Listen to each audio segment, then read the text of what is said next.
الحمدللہ والصلاة والسلام علی رسول اللہ۔ گناہگار مسلمان قیامت کے دن اپنا نامہ اعمال کیسے پکڑے گا؟ سوال کیا گیا ہے جب نامہ اعمال کھول کر لوگوں کو دیا جائے گا تو کیا جو شخص اپنا نامہ اعمال دائیں ہاتھ میں لے گا وہ ہرگز جہنم میں داخل نہیں ہوگا، اور جو لوگ جنتی ہوں گے لیکن پہلے جہنم میں جائیں گے وہ اپنا نامہ اعمال کس طرح پکڑیں گے؟ الجواب بعون اللہ سبحانہ و تعالی۔ قرآن و سنت کے دلائل سے یہ ثابت ہے کہ قیامت کے دن لوگوں کو ان کے نامہ اعمال دیے جائیں گے، کوئی اپنا نامہ اعمال دائیں ہاتھ میں پکڑے گا اور کوئی اپنے بائیں ہاتھ میں اپنی پیٹھ کے پیچھے سے پکڑے گا۔ فرمان باری تعالیٰ ہے فَأَمَّا مَنْ أُوتِيَ كِتَابَهُ بِيَمِينِهِ فَيَقُولُ هَاؤُمُ اقْرَءُوا كِتَابِيَهْ إِنِّي ظَنَنْتُ أَنِّي مُلَاقٍ حِسَابِيَهْ فَهُوَ فِي عَيْشَةٍ رَاضِيَةٍ فِي جَنَّةٍ عَالِيَةٍ قُطُوفُهَا دَانِيَةٌ كُلُوا وَاشْرَبُوا هَنِيئًا بِمَا أَسْلَفْتُمْ فِي الْأَيَّامِ الْخَالِيَةِ وَأَمَّا مَنْ أُوتِيَ كِتَابَهُ بِشِمَالِهِ فَيَقُولُ يَا لَيْتَنِي لَمْ أُوتَ كِتَابِيَهْ وَلَمْ أَدْرِ مَا حِسَابِيَهْ يَا لَيْتَهَا كَانَتِ الْقَاضِيَةَ۔ اس کے بعد مصنف نے اختصار کی غرض سے آگے آیات کو حذف کر دیا ہے اور پھر یوں کہا ہے إِنَّهُ كَانَ لَا يُؤْمِنُ بِاللَّهِ الْعَظِيمِ۔ چنانچہ جسے اس کا نامہ اعمال اس کے دائیں ہاتھ میں دیا جائے گا تو وہ کہے گا آؤ میرا نامہ اعمال پڑھو، بے شک میں جانتا تھا کہ مجھے اپنا حساب ملنے والا ہے۔ تو وہ خوشحال زندگی میں ہوگا، بلند درجے کی جنت میں جس کے خوشے قریب ہوں گے۔ ان سے کہا جائے گا مزے سے کھاؤ اور پیو ان اعمال کے بدلے جو تم نے گزشتہ دنوں میں کیے۔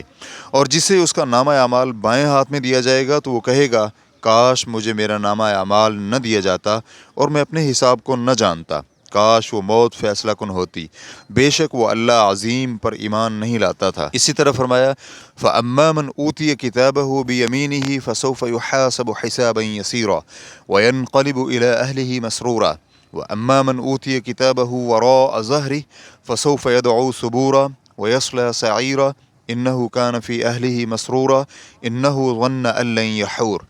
سورۃ الانشقاق آیت نمبر 7 تا 14۔ چنانچہ جسے اس کا نامہ اعمال دائیں ہاتھ میں دیا گیا اس سے آسان حساب لیا جائے گا اور وہ خوش ہو کر اپنے گھر والوں کی طرف لوٹ جائے گا، اور جسے اس کا نامہ اعمال پیٹھ کے پیچھے سے دیا جائے گا وہ ہلاکت کو پکارے گا اور دہکتی آگ میں داخل ہوگا۔ بے شک وہ اپنے گھر والوں میں خوش تھا، بے شک وہ سمجھتا تھا کہ وہ کبھی واپس نہ لوٹے گا۔ ان آیات سے معلوم ہوتا ہے کہ کامیاب مومن اپنا نامہ اعمال دائیں ہاتھ میں لے گا اور کافر بائیں ہاتھ سے اپنی پیٹھ کے پیچھے سے اپنا نامہ اعمال وصول کرے گا۔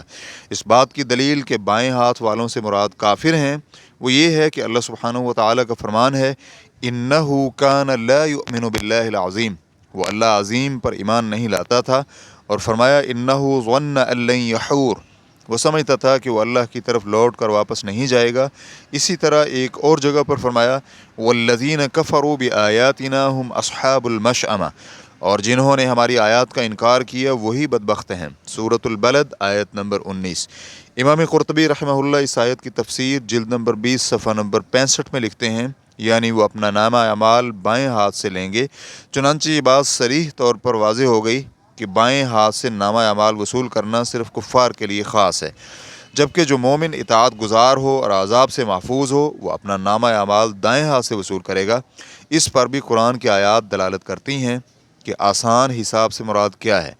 اس سے مراد یہ ہے کہ صرف اعمال دکھا دیے جائیں گے، تفصیلی محاسبہ اور جرح نہیں ہوگی، اور جس سے تفصیلی حساب اور جرح کی گئی تو وہ عذاب میں گرفتار ہوگا، جیسا کہ رسول اللہ صلی اللہ علیہ وآلہ وسلم نے فرمایا جس سے باریک بینی سے حساب لیا گیا وہ عذاب میں مبتلا ہوا یا ہلاک ہو گیا۔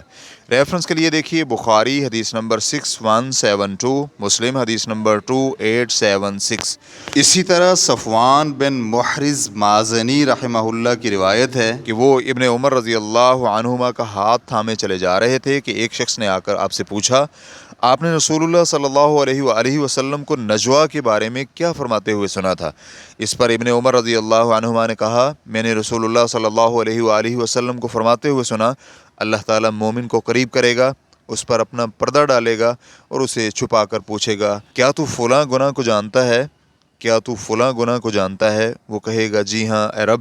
جب وہ اپنے گناہوں کا اعتراف کر لے گا اور سمجھے گا کہ وہ ہلاک ہو گیا تو اللہ فرمائے گا میں نے دنیا میں تیرے یہ گناہ چھپائے رکھے تھے اور آج میں تجھے معاف بھی کرتا ہوں۔ پھر اسے نیکیوں کا نامہ اعمال دیا جائے گا۔ سنن ابن ماجہ میں الفاظ یہ ہیں کہ اسے دائیں ہاتھ میں نامہ اعمال دیا جائے گا۔ جبکہ کافروں اور منافقوں کو برسر عام انہیں پکارا جائے گا اور کہا جائے گا یہی لوگ ہیں جنہوں نے اللہ سے جھوٹ بولا۔ ریفرنس کے لیے دیکھیے بخاری حدیث نمبر 2441، مسلم حدیث نمبر 2768، ابن ماجہ حدیث نمبر 183۔ جہاں تک گناہ گار موحدین کا تعلق ہے جو جہنم میں داخل ہوں گے پھر نکالے جائیں گے، تو اس بارے میں علماء کا اختلاف ہے کہ وہ کس ہاتھ میں نامہ اعمال وصول کریں گے۔ چنانچہ بعض کا موقف ہے کہ وہ اپنا نامہ اعمال دائیں ہاتھ میں لیں گے، بعض کا موقف ہے کہ وہ بائیں ہاتھ میں لیں گے، جیسے کہ امام سفارینی رحمہ اللہ کہتے ہیں کافر اپنا نامہ اعمال بائیں ہاتھ سے اپنی پیٹھ کے پیچھے سے لے گا اور گناہ گار مومن اپنا نامہ اعمال بائیں ہاتھ سے سامنے سے لے گا۔ مومن مطیع اپنا نامہ اعمال دائیں ہاتھ سے سامنے سے لے گا، اور امام ماوردی رحمہ اللہ نے پختگی سے کہا ہے کہ مشہور بات یہ ہے کہ جو فاسق بغیر توبہ مرے گا وہ بھی اپنا نامہ اعمال دائیں ہاتھ میں لے گا۔ اس کے بعد انہوں نے اس مسئلے میں توقف اختیار کرنے کا موقف بھی ذکر کیا اور پھر کہا اس موقف کا کوئی قائل نہیں کہ فاسق شخص اپنا نامہ اعمال بائیں ہاتھ سے وصول کرے گا۔ مالکی فقیہ یوسف بن عمر رحمہ اللہ کہتے ہیں عقیدہ توحید پر فوت ہونے والے نافرمانوں کے بارے میں اختلاف ہے، چنانچہ بعض کہتے ہیں کہ وہ دائیں ہاتھ سے نامہ اعمال وصول کریں گے اور بعد میں کہا کہ بائیں ہاتھ سے، اور جنہوں نے کہا کہ وہ دائیں ہاتھ سے لیں گے ان میں سے بعض کا کہنا ہے کہ یہ جہنم میں داخل ہونے سے پہلے ہوگا تاکہ یہ اس بات کی علامت ہو کہ وہ جہنم میں ہمیشہ نہیں رہیں گے، اور بعض نے کہا کہ یہ جہنم سے نکلنے کے بعد ہوگا۔ ریفرنس کے لیے دیکھیے لوامع الانوار البہیہ، جلد نمبر 2، صفحہ نمبر 183۔ شیخ ابن عثیمین رحمہ اللہ سے پوچھا گیا گناہ گار مومن اپنا نامہ اعمال کس ہاتھ میں لے گا؟ انہوں نے جواب دیا وہ اپنا نامہ اعمال دائیں ہاتھ سے لے گا۔ الاسئلۃ الملحقۃ بشرح السفارینیہ، صفحہ نمبر 500۔ چنانچہ یہی ظاہر ہے واللہ اعلم کہ بائیں ہاتھ سے نامہ اعمال لینا صرف کافروں کے ساتھ خاص ہے، لہذا مسلمان کو چاہیے کہ نیک اعمال کی کوشش کرے اور گناہوں سے بچے تاکہ وہ اہل یمین میں شامل ہو۔ اللہ تعالی ہمیں انہی میں شامل فرمائے۔ واللہ تعالی اعلم۔ اسلام QA ریکارڈنگز، مؤسسۃ الشیخ محمد صالح المنجد، المملکۃ العربیۃ السعودیہ، فتویٰ نمبر 52887۔ والسلام علیکم ورحمۃ اللہ وبرکاتہ۔